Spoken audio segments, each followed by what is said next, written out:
Ngapain sih harus ditambah fit aditif dan lain-lain? Mungkin Dr. Okta bisa menjelaskan ya?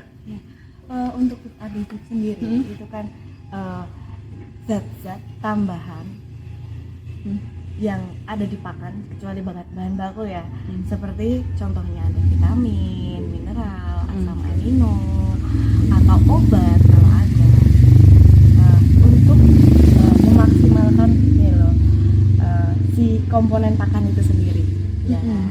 Fit aditif itu selain itu juga ada tambahan-tambahan kayak tadi kalau seumpama kita menggunakan jagung, itu ada kayak toxin binder. Apa sih toxin binder sendiri itu?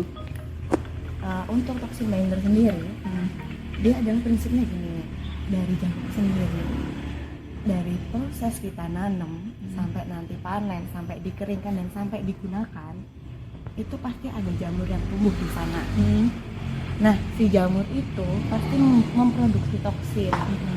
Nah, si toxin binder itu sebenarnya fungsinya untuk mengikat toksin yang ada di jamur itu. Kenapa sih harus diikat? Karena nanti si toksin itu pertama dia akan mempengaruhi produksi dari kalau ayam petelur, dia produksi telur itu sendiri. Nanti biasa ada goyang di hendainya. Oke, kayak dia gitu. produksi ya. Sama biasanya bisa pengaruh ke imun dari ayamnya sendiri gitu. Oke.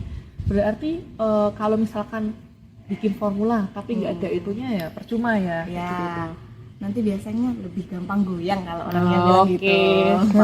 Pasti. Karena kita nggak tahu kan bahan baku yang kita gunakan saat itu, kadar airnya itu nggak bisa kita prediksi juga kan, nggak bisa dirata-rata. Nah, kadar air semakin tinggi maka jamurnya akan berkembang semakin cepat. Karena dia kan dari nanam kita udah ada jamur gitu. Oke. Selain itu apalagi? Misalnya untuk meningkatkan pencernaan mungkin ada apa ya? Ada enzim, ada banyak sih sebenarnya kalau dari komponen fit aditif sendiri.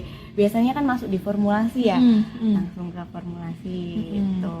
Untuk detailnya untuk itu kan nanti bisa langsung ke Mbak Dila.